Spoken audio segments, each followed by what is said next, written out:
Hello everyone and welcome to our YouTube family. I hope आप सभी ठीक होंगे।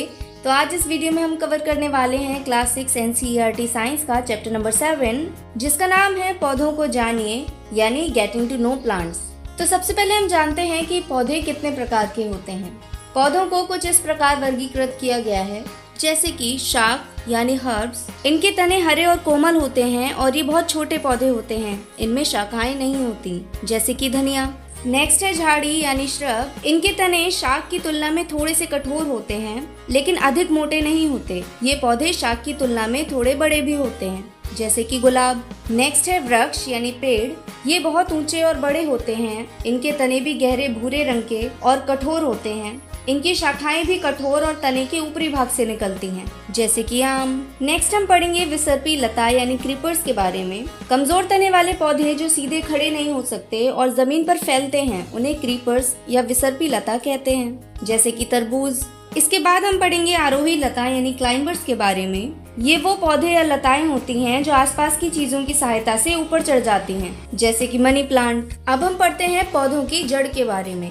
जड़ें मुख्यतः 3 प्रकार की होती हैं। पहली टैप रूट जिसे मूसला जड़ भी कहते हैं। ये एक मोटी जड़ होती है जिसमें साइड में छोटी छोटी और जड़ें निकल रही होती हैं जैसे कि गाजर। दूसरी है फाइब्रस रूट जिसे रेशेदार जड़ भी बोलते हैं। ये बहुत सारी एक जैसी जड़ें होती हैं जैसे कि धान में होती हैं। तीसरी तने या पत्तों से सीधी निकलने वाली जड़ें जिन्हें हम पार्श्वज जड़ या एडवेंटिशियस रूट कहते हैं। अब हम पढ़ेंगे पत्तियों के बारे में। पत्ती का वो भाग जिसके द्वारा वह तने से जुड़ी होती है उसे पूर्ण व्रंत या पेटियोल कहते हैं।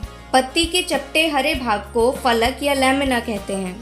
अब हम पढ़ते हैं पत्ती की शिराओं के बारे में। पत्ती में बीच वाली सीधी लाइन को मध्य शिरा या मिड रिब कहते हैं। मध्य शिरा के साइड में छोटी छोटी लाइन जो न्यूट्रिशन ले जाने का काम करती हैं उन्हें शिरा विन्यास या वीन्स कहते हैं। कुछ पत्तियों में ये शिराएं जाल जैसी होती हैं जिन्हें हम जालिका रूपी या रेटिकुलेट कहते हैं जैसे कि आम की पत्ती। और कुछ पत्तियों में ये शिराएं सीधी लाइन जैसी नजर आती हैं जिन्हें हम समांतर शिरा विन्यास या पैरेलल कहते हैं जैसे कि केले के पत्ते में। नेक्स्ट हम पढ़ेंगे प्रकाश संश्लेषण यानी फोटोसिंथेसिस के बारे में। ये वो प्रक्रिया है जिसमें पौधे अपना खाना बनाते हैं और ऑक्सीजन को रिलीज करते हैं। अपना खाना बनाने के लिए पौधों को सबसे पहले चाहिए होता है CO2 यानी कार्बन डाइऑक्साइड। ये वो गैस है जो कि हम एक्सहेल करते हैं और ये पौधों में पाए जाने वाले छोटे छोटे पोर्स जो कि पत्ते और तने पर पाए जाते हैं जिन्हें हम स्टोमेटा कहते हैं इनके जरिए मिलती है। CO2 मिलने के बाद प्लांट्स को चाहिए होता है H2O यानी पानी जो कि हम पौधों में डालते हैं और रूट्स यानी जड़ों के जरिए पौधों को मिलता है। इसके अलावा अपना खाना बनाने के लिए पौधों को चाहिए होती है सनलाइट जो कि इन्हें सूरज की रोशनी से मिलती है। इन्हीं 3 चीज़ों से मिलकर बनता है ग्लूकोज यानी पौधों का खाना और साथ में रिलीज होता है ऑक्सीजन यानी O2 जो कि हमारे जीने के लिए बहुत ज़रूरी है। नेक्स्ट हम पढ़ेंगे वाष्पोत्सर्जन यानी ट्रांसपिरेशन के बारे में। पत्तों से पानी की छोटी छोटी बूंदें हवा में चली जाती हैं। इसी प्रोसेस को वाष्पोत्सर्जन यानी ट्रांसपिरेशन कहते हैं। ये पौधों का नेचुरल AC है जो कि इन्हें कूल बनाए रखता है।